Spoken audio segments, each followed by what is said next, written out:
तो अपन पढ़ रहे थे ऑफिशियल लेटर। ऑफिशियल लेटर पढ़ते पढ़ते एक दिमाग में आई बात है कि जब तक सेंटेंस कवर नहीं हो रहे हैं तब तक ये वाक्य बनाने में कोई ज़्यादा बेनिफिट नहीं हो रहा है। तो मैं आज थोड़ी चर्चा वाक्यों पर कर लूँ और उसके बाद अपन वापस इस लेटर राइटिंग के टॉपिक पर आ जाते हैं। वाक्य कैसे बनाने हैं ये ध्यान रखना है। हर एक वाक्य को बनाने का तरीका क्या क्या है। सबसे पहले अपन सिंपल सेंटेंस से चलते हैं। आज मेरे साथ साथ आप ये सेंटेंस लिखेंगे भी।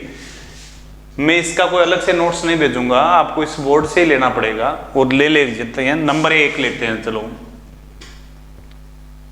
पहला अपना टॉपिक जो है उसका नाम है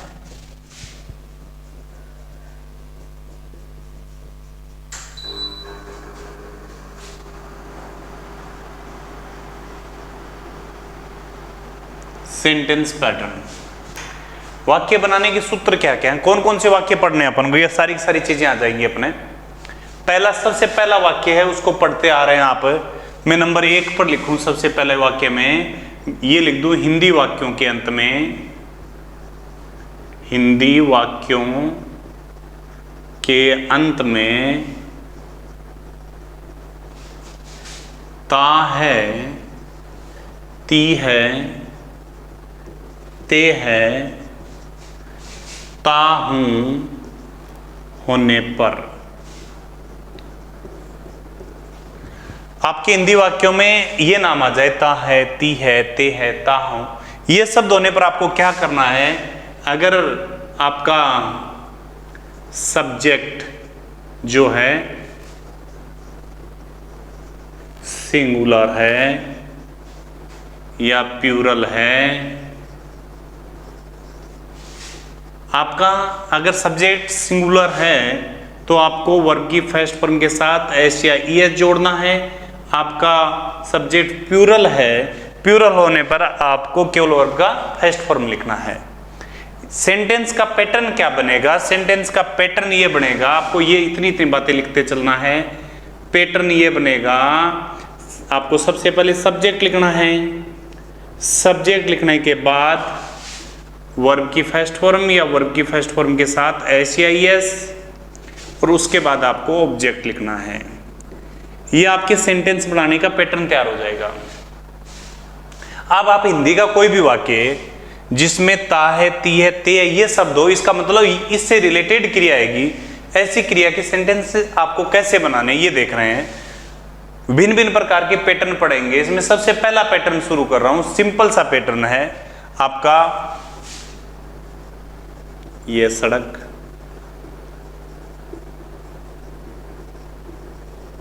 जयपुर से बीकानेर जाती है। सेंटेंस सिंपल है लेकिन बार बार गलतियां करते रहते हैं, साधारण सी गलतियां हो जाती हैं। अब देखिए इनमें क्या ध्यान रखना है। आपका सब्जेक्ट केवल इतना हो गया, ये है सड़क। ये सड़क के लिए आपको लिखना पड़ता है दिस रोड। ये आपको कंफर्म पता है कि सड़क कभी ऐसी गति तो करती नहीं है, जाना चलना ये क्रिया तो करती नहीं है। सड़क हमेशा मार्गदर्शन करती है, नेतृत्व करती है, आगे आगे दिखाती है। इसलिए यहां पर जाने के लिए जो क्रिया लिखेंगे वो क्रिया है लीड। अब ये क्रिया यूज लेनी है। अगर यहां पर गो ले दिया तो आपका वाक्य हास्य शब्द हो जाएगा, हंसी आने वाला सा वाक्य हो जाएगा। आपको ये बनाना पड़ेगा this road Leeds from. From इसलिए लगा रहे हैं कि से जुड़े हुए कोई भी दो वाक्य हो, दो स्थान हो, दो जगह हो, उन दोनों को फ्रॉम आगे लगता है, दोनों के बीच में टू लगता है। फ्रॉम जयपुर टू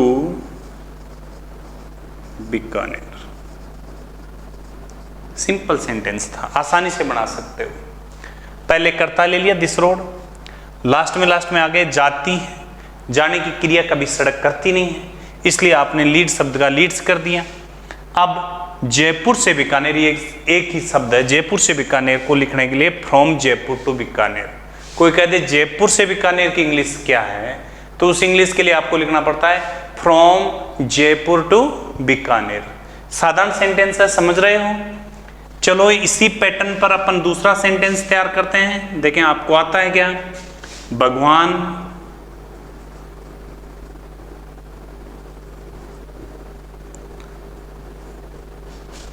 संसार बनाता है।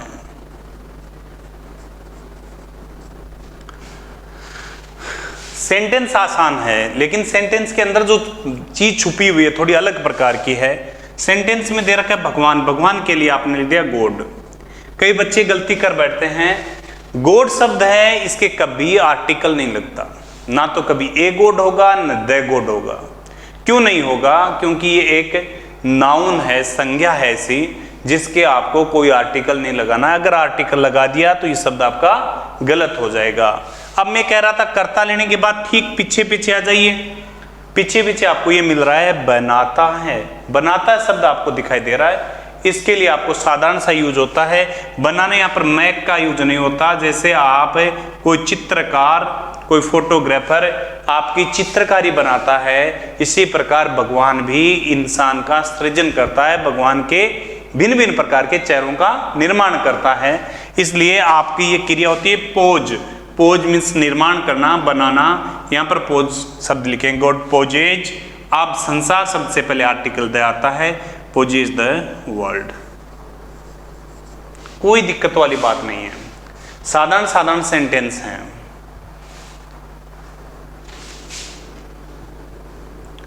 यह है बस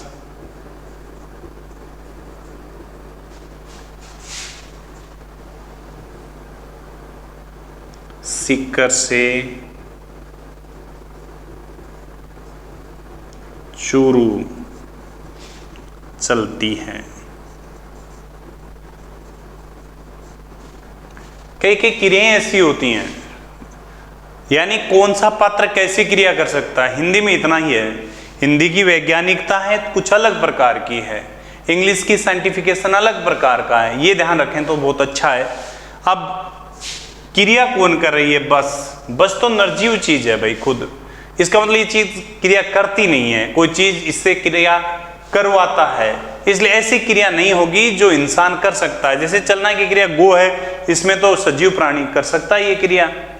एनामेट ऑब्जेक्ट्स ये क्रिया करते हैं, लेकिन इनएनामेट ऑब्जेक्ट्स निर्जीव चीजें होती हैं, वो क्रियाएं करती नहीं है, उनसे क्रियाएं करवाई जाती हैं। तो इसी प्रकार का ये सेंटेंस हो गया आपका दिस बस। अब यहां पर चलने के लिए गो शब्द काम में नहीं लेंगे, यहां पर चलने के लिए रन शब्द काम में लेंगे। इसको दौड़ाने वाला है, कोई धावक जैसे घोड़े को दौड़ाता है, उसी प्रकार बस, कार, ट्रेन इनको दौड़ाता है कोई, तो ये एक वचन चीज है, इसलिए रन का क्या लिख देंगे? रन्स। और मैंने लिखा से जुड़ी हुई कोई चीजें हों उनको फ्रॉम से बनाना है, फ्रॉम सीकर टू चूरू। कई बार सेंटेंस बड़े आ जाते हैं, बड़े सेंटेंस को देखकर डर से जाते हैं कि ये इतना बड़ा सेंटेंस कैसे बनेगा। ये भी देख लीजिए, एक सेंटेंस का एग्जांपल दे रहा हूं, चाहे सेंटेंस कितना ही बड़ा हो, उससे डरने वाली बात नहीं है, उससे डरने की जरूरत ही नहीं है। सेंटेंस का क्या है? जैसे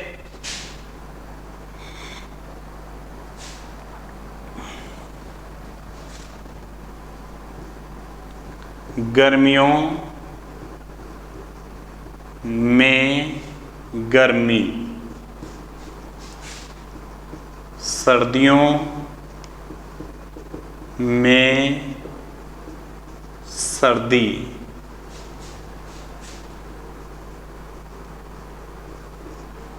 वर्षा ऋतु में वर्षा हमें परेशान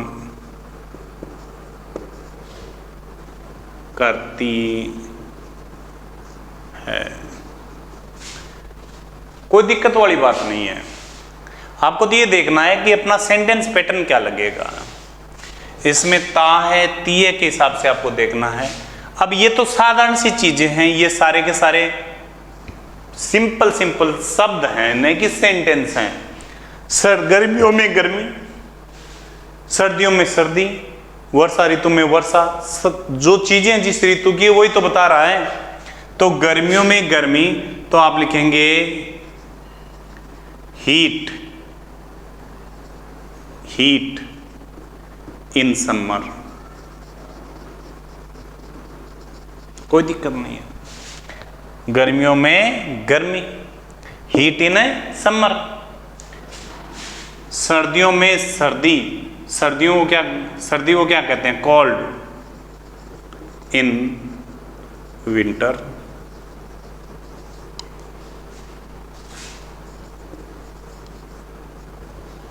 आगे लिख रहा है वर्षा ऋतु में वर्षा, वर्षा को कहते हैं रेन इन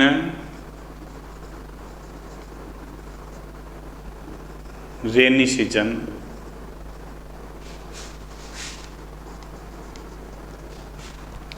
हमें परेशान करती है, सारे के सारे करता थे, इसमें ये करता है, इसमें ये करता है, इसमें ये करता है, इतनी सारी चीजें परेशान करती, हमें परेशान करती है। हमें तो कर्म हो गया वाक्य का, परेशान करना वो कहते हैं पैनिक। पैनिक मीन्स परेशान करती है, हमें के लिए असली पैनिकस। बहुत सिंपल सेंटेंसेज है, कोई परेशानी वाली बात नहीं है। अगर जितना बड़ा सेंटेंस है उतना ही आसान है वो।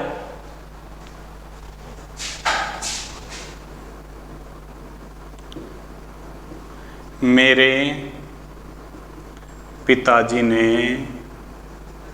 मुझे मेरे जन्मदिन पर एक आकर्षक उपहार, मेरे पिताजी मुझे मेरे जन्मदिन पर एक आकर्षक उपहार भेजते हैं। सेंटेंस भले बड़ा हो लेकिन समस्या नहीं है, कोई भी आसान है बनाने में। सब्जेक्ट ले लीजिए, सब्जेक्ट लेकर आप बनाना शुरू कर दीजिए। मेरे पिताजी शब्द के लिए आप लिखेंगे माई फादर।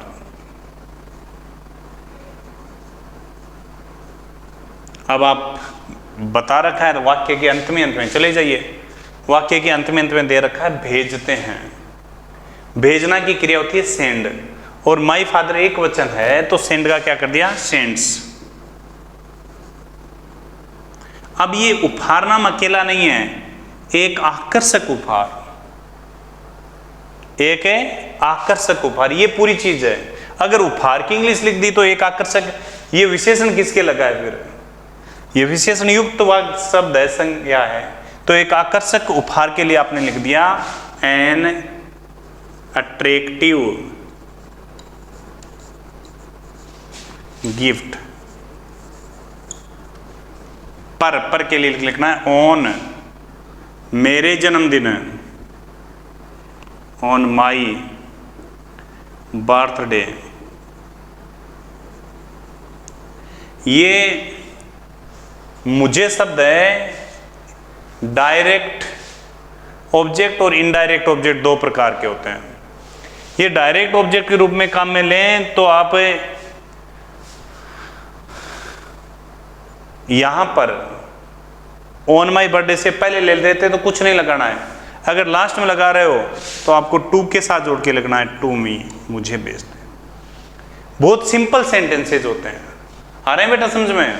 एकदम साधारण सी चीजें समझा रहा हूं। साधारण चीजें आपको नहीं आती हैं, आप क्लासेज पास करते रहते हो, लेकिन कई चीजें आती नहीं है, इसलिए अपन आगे दौड़ते दौड़ते जाएं, फायदा क्या होगा?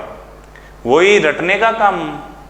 रट्टा पिट्टी से जो चीजें याद होती हो थोड़े समय याद रहेगी, जो रट्टा पिट्टी के साथ समझनी हुई चीजें हैं वो लंबे टाइम तक याद रहेगी। अब फिर आगे के सेंटेंस में चल रहे हैं। आगे कई बार बोलते हैं कि ताती तो कई में आते हैं। अब और बता रहा हूं कि ताती आने के बावजूद भी ये कोई पैटर्न लगना जरूरी नहीं है, ये इस वाक्य का सूत्र लगना जरूरी नहीं है। वाक्य का सूत्र बदलता भी है। वाक्य का सूत्र कब बदलता है, कैसे सेंटेंस में बदलता है, किस प्रकार के सेंटेंस अपन को कई बार अपने दिमाग को डाइवर्ट भी कर देते हैं। अब वो चीजें आपको मैं लिखा रहा हूं, वो चीजें अपन समझने की कोशिश कर रहे हैं। अगर वो चीजें आपके समझ में आ जाती हैं, अब शायद आपकी स्कूल एजुकेशन का ये लास्ट ईयर है जिसमें मैं आपको ये सेंटेंस पैटर्न सिखा रहा हूं और आप सीख रहे हैं। इसके बाद तो जो सीख गए वो सीख गए, उसके बाद तो सेल्फ स्टडी के माध्यम से सीखो, या फिर आप कोई विशेष प्रकार की प्रिपरेशन कर रहे हो, कोई कोचिंग ले रहे हो, उसमें आप कर सकते हो, इनमें तो आप नहीं कर सकते हैं।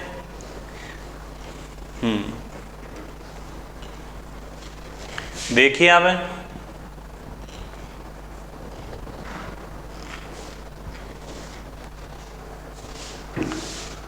दूसरा प्रकार मैं ये बताना चाह रहा हूं, अभी भी मैंने बोला कि वाक्य अंत में ता, ती, ते ये नाम आते ही एक वचन होने पर एस लगा देना और बहुवचन होने पर एस मत लगाना, इतना ही तो बोला है।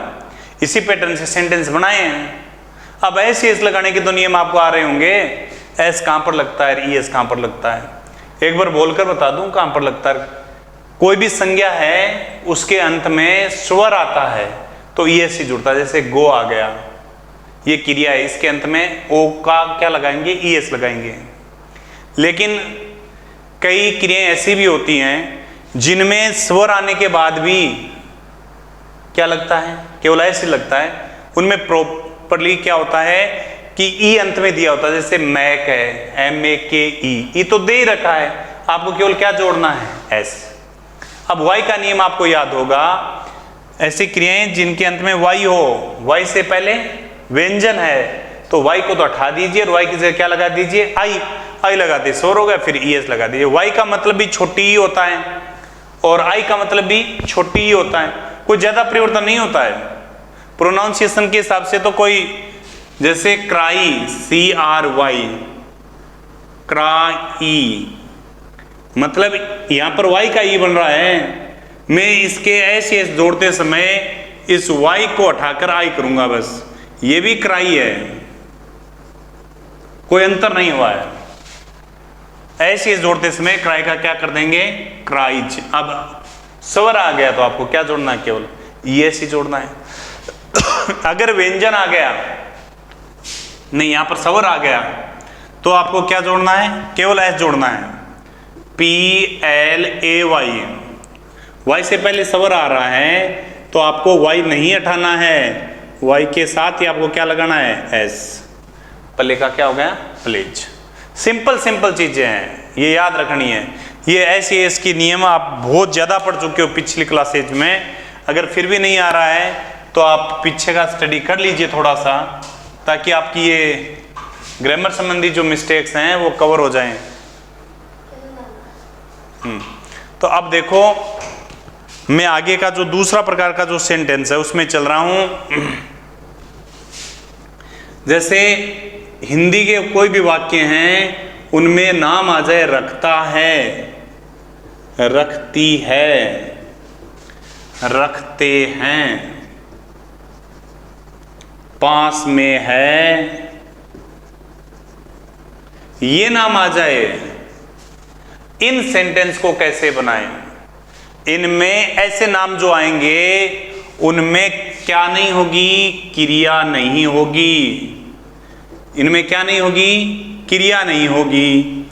तो क्रिया नहीं होगी तो सेंटेंस कैसे बनेगा, उसमें मुख्य क्रिया के लिए, यानी आपको मुख्य क्रिया लगानी है, मुख्य क्रिया के रूप में एक वचन के साथ हैज व बहुवचन के साथ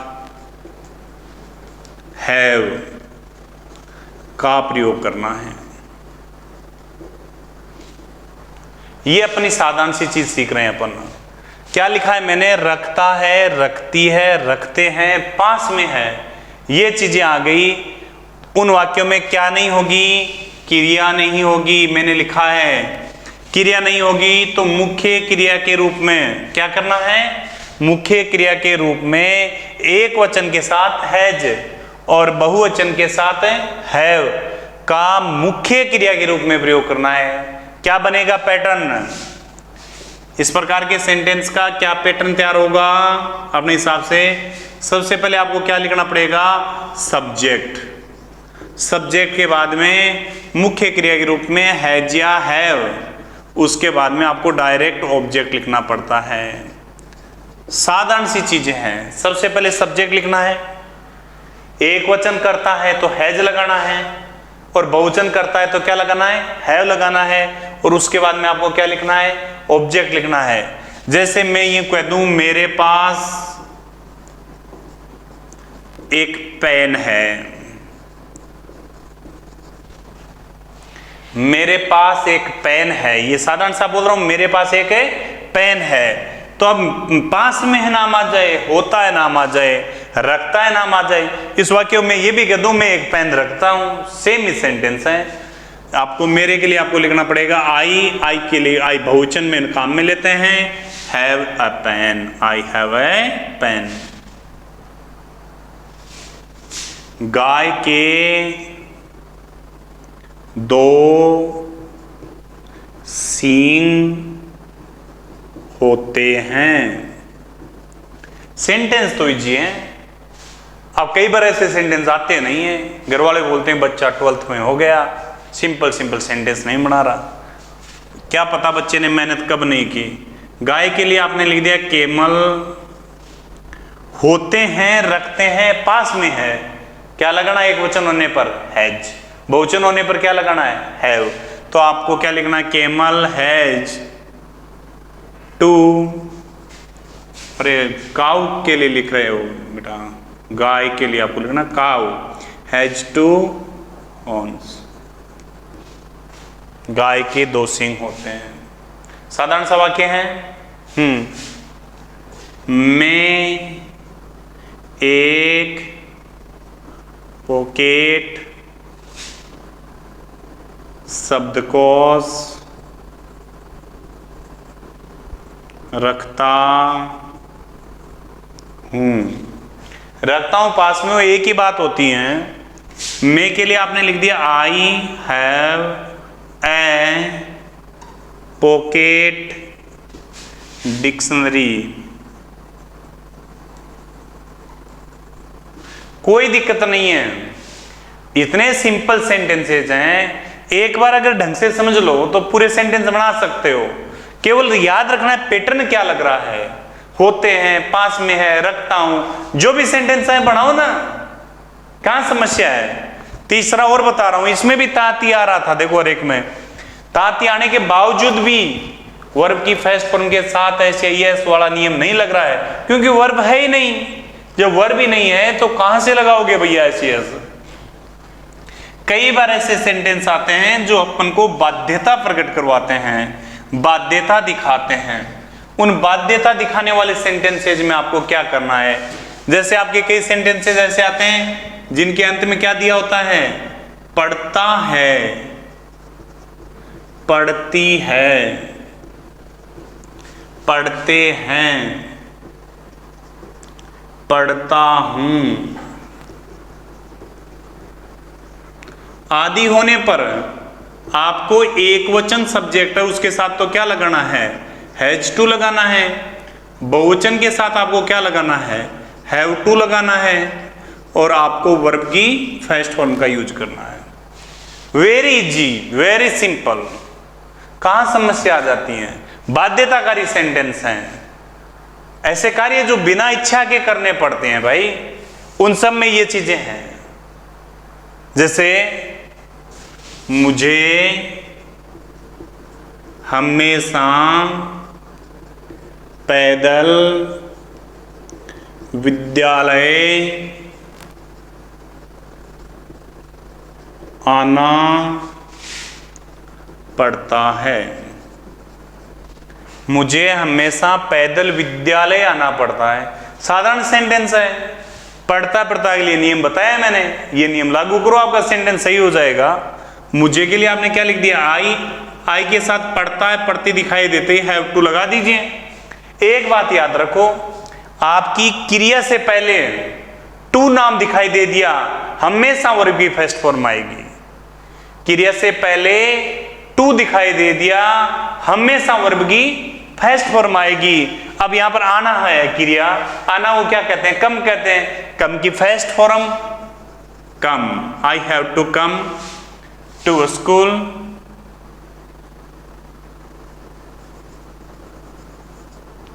पैदल ऑन फुट, हमेशा, डेली।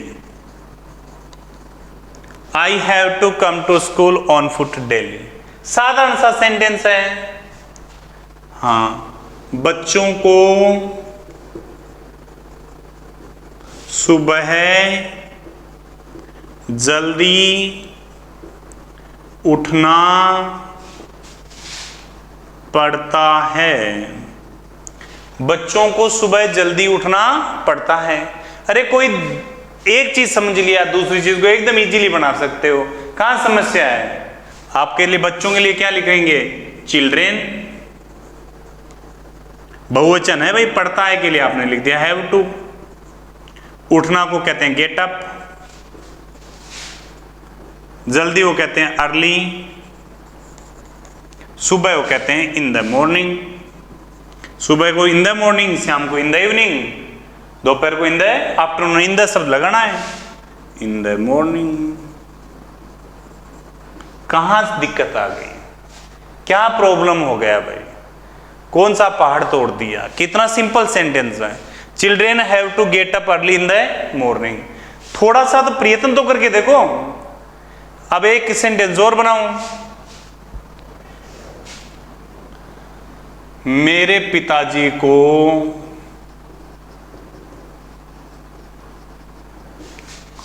आजीविका कमाने के लिए